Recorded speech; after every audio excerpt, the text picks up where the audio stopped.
Hello and welcome to the 2014 Geneva Motor Show. It's the most important event in the motoring calendar, and if you come with me, I'll show you around all the biggest show stars and some of the more interesting and weird and wonderful cars on display here in Switzerland.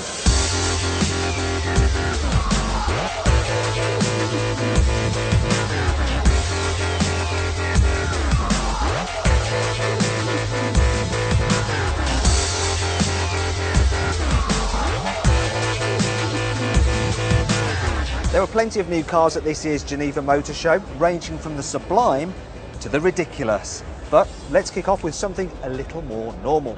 The BMW 2 Series Active Tourer drew one of the largest crowds at the motor show, probably because it's the first ever front-wheel drive car to wear a BMW badge. BMW purists will prefer the 4 Series Grand Coupe, which is a 4-door version of the 4 Series for those who think that a 3 Series saloon just isn't quite expensive enough already.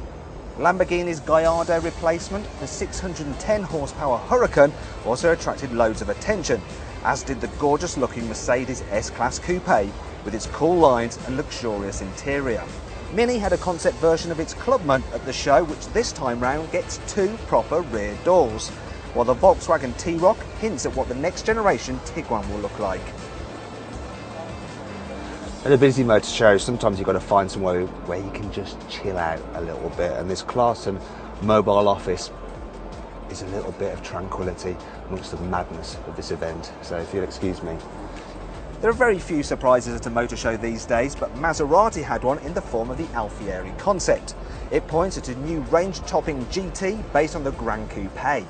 As well as new cars, could this be the future of car body construction? This thing by EDAG, it's called the Genesis, has been made by a laser printer, and if you come in here and have a look at the detail, I mean, look at that, you'd never be able to get that through normal manufacturing processes. Reminds me of something out of Aliens. Meanwhile, back to reality with Jeep, which showed off its Renegade Mini Off-Roader. Built on the Fiat 500L platform, it promises some mild off-road capability. Then there was the Fiat Panda Cross, for those who want an even smaller SUV with even less off-road ability. For an alternative rugged city car, how about Vauxhall's Adam Rocks? But don't be fooled by the pumped-up bodywork, it's really just for show. There were some strange displays at this year's Geneva Motor Show, and not just of cars.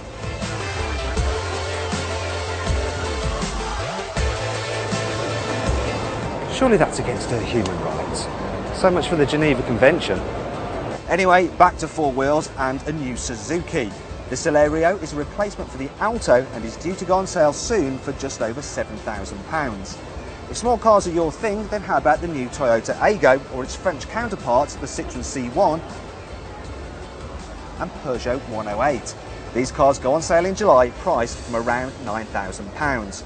Not wanting to be upstaged, Renault also showed off the new Twingo, but if you look down here underneath its bonnet, you'll see you've just got the battery and the fluids kept under there, and that's because if you go to the back, here in the boot is its little engine. So we've got a rear-engined, rear-wheel drive Renault. Brilliant.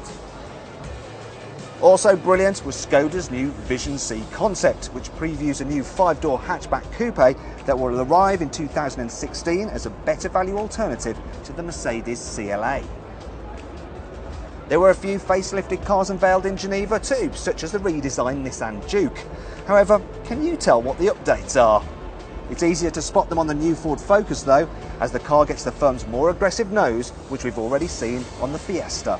Tell you what, it's been such a busy show this year, I've only just had a chance to take a break to go to the toilet. Whoops.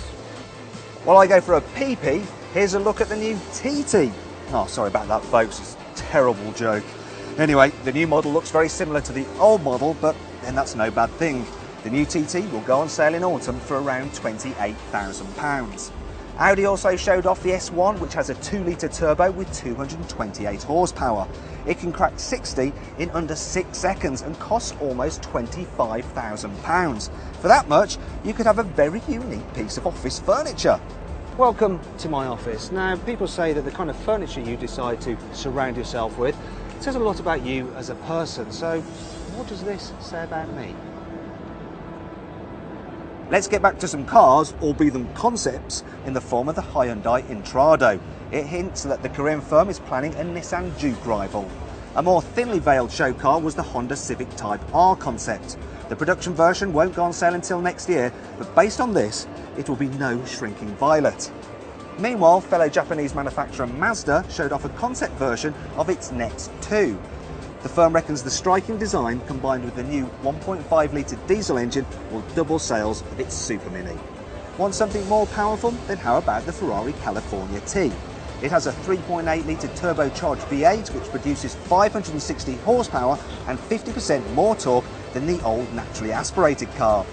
Now if that's not quick enough for you, there's always the McLaren 650S, which is a 12C with a new face and more power. 650 horsepower, as the name suggests. However, there are some even more extravagant supercars on display at Geneva. I couldn't make my mind up, and so went looking for some other things to blow my imaginary fortune on. For people who think their Porsche Cayenne isn't quite showy enough, Tech Art will do this to it. They'll create something called the Magnum, which looks pretty wild. And do you want to see my Magnum? I don't know why, but I kind of like this thing. It's called the Sparrow Royale. So if you don't mind, I'd like to order a Royale with cheese.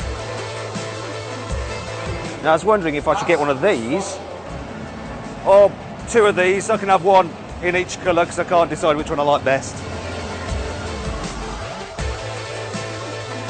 And just when you thought it couldn't get any more extreme, check that out.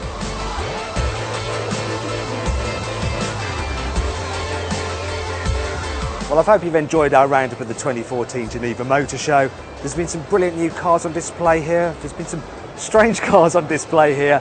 And there's been plenty of glamour.